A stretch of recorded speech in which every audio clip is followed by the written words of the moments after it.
Mentioned Brock Vereen, great job. Big Ten Network analyst, CBS Sports. That other pregame show on CBS Sports Network on Sundays, 8 a.m. to noon. Shine and the crew do a great job with that. You can find Brock on Twitter at Brock Vereen. We're going to jump into some football, and you were going nuts about Louisville during the break, so let's discuss. And I'm going to ask a bit of a long-winded question because as bettors, we always look for situations. So as a player, please help me understand the spot that Notre Dame's in. They lose a heartbreaker at home. National TV, under the lights there, South Bend. They go to Duke. They win a heartbreaker. And then, it shouldn't call it a heartbreaker. You understand what I'm saying. They win in the last seconds. Now they travel to Louisville, who's got a ton of speed, as you mentioned, and Notre Dame's laying 6. Like, is it emotionally hard to keep getting up for a spot like this if you're Notre Dame? And I know you love Louisville in this spot. It is.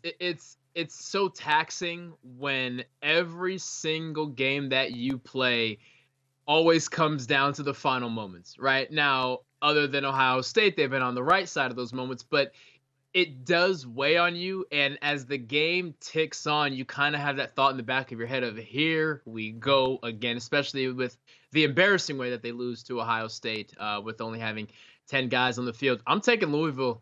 And it honestly doesn't even have anything to do with how tightly Duke played Notre Dame. Louisville is the fastest team I've ever seen in person. I called the Indiana versus Louisville game at Lucas Oil Stadium, and on tape you thought, okay, that's a really fast team. And when you were talking to the Louisville coaches, they kept mentioning speed. You're like, okay, yeah, they're pretty excited.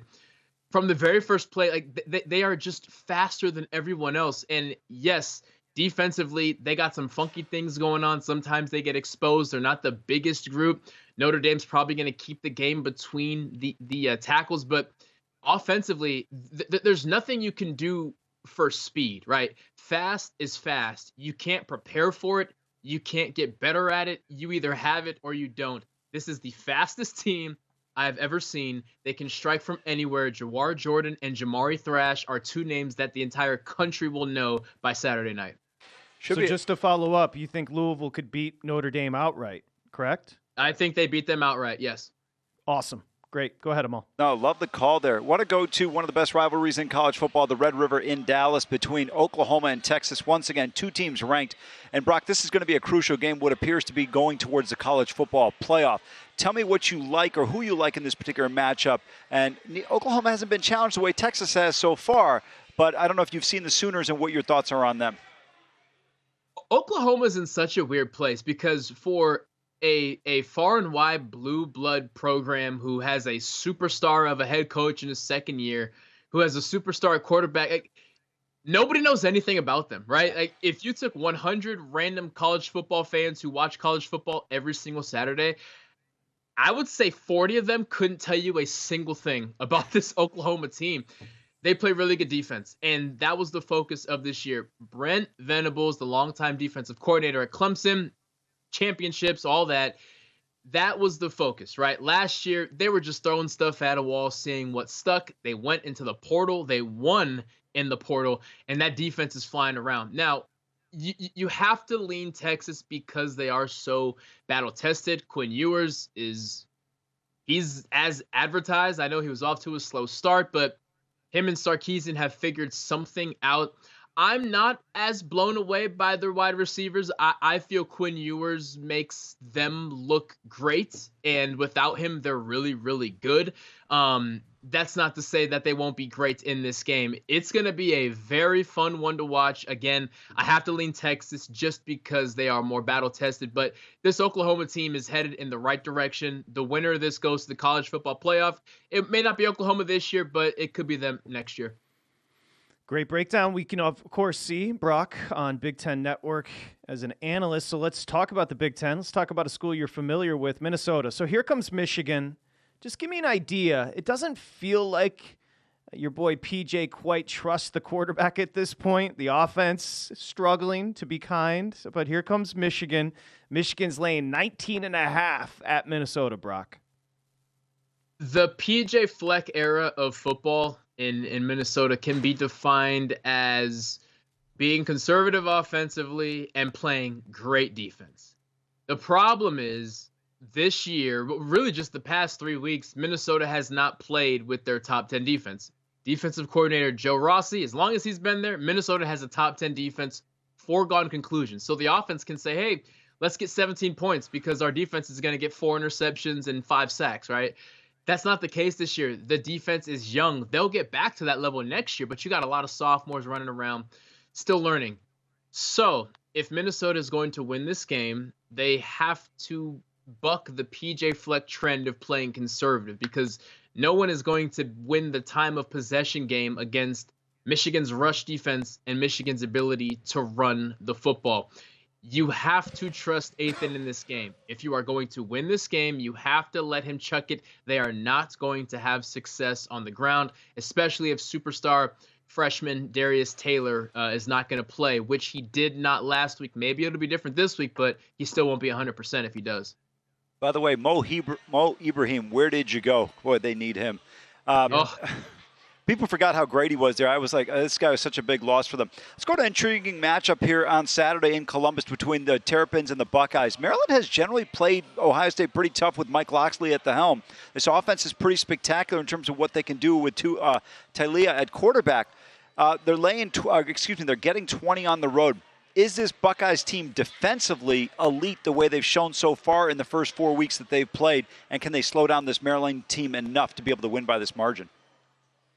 Ohio State's defense is as good as advertised, but I feel the very, very, very few weaknesses that they have are things that Maryland can expose. Ohio State plays with 5 safeties on the field, and they trust their 2 inside linebackers to really handle everything. Maryland's running back in Roman Hemby, he can catch out of the backfield, and they also have who I feel not the best tight end in the Big Ten, but the best receiving tight end in the Big Ten, in Corey Dyches. Those 2 will be the key to winning the game. I understand Taulia is a gunslinger, and he wants to chuck it, and he's accurate, and he's athletic, and he has a big arm, et cetera, et cetera. You beat this team by using your tight end and running back, who will be matched up with those 2 linebackers. If you play your cards right, if you throw the right formations out there, if you motion guys to the right place, you can get those linebackers in coverage. I don't see a situation where any Maryland wide receiver has an advantage over the Ohio State DBs. These guys are experienced. They're good. You have to exploit the linebackers in coverage, which is what Notre Dame did a decent job of in the second half when they started moving the ball. They just, had 10 guys on the field at the end of the game.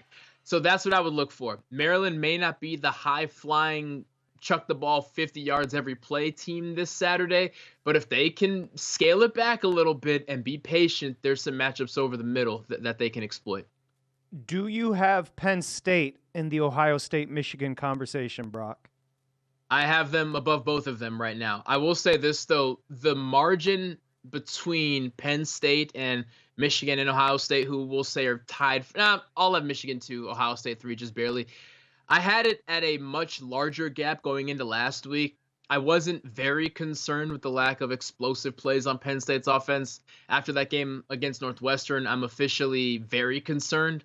And if they're on a bye, and then they have UMass, so there's really no more tests for them before they get thrown back into the fire. I'm concerned. If Ohio State can show some explosivity on offense, if Kyle McCord can show, then maybe I'll throw them up there. But to answer your question, technically I still have Penn State at number 1 in the Big Ten. Hey, Patrick, I guess it's 5 o'clock somewhere. Are you saying Brock's drinking here? He's saying he's I'm just saying I don't have Penn State above those 2 teams. I have one name for you. Abdul Carter. Yeah. He was number 11, and if you know anything about Penn State defense, he's a dude. Number 11 doesn't just hand out to anybody. And I will say this, and call me as crazy as you want. He has the ability to be better than the last guy who wore number 11, who was tearing it up for the Dallas Cowboys. And I mean that with every single syllable. I'll just say this. The guys that have wore 11 at Penn State, you mentioned Micah Parsons, LeVar Arrington. Yep. These are 2 absolute dudes. The LeVar leap is still one of the greatest plays I've ever seen. We're going to have you back on to talk about that one at a later date. Brock Vereen, let me be your agent. I'll only take 8% of your future deals. I'm going to be your agent, bro. Big Ten Network analyst, CBS Sports, that other pregame show. You can find everything Brock on Twitter, @Brock Vereen. Thanks, Brock. We'll talk to you soon. Appreciate you. Anytime, guys. Go to VSiN.com/subscribe to become a VSiN Pro subscriber today.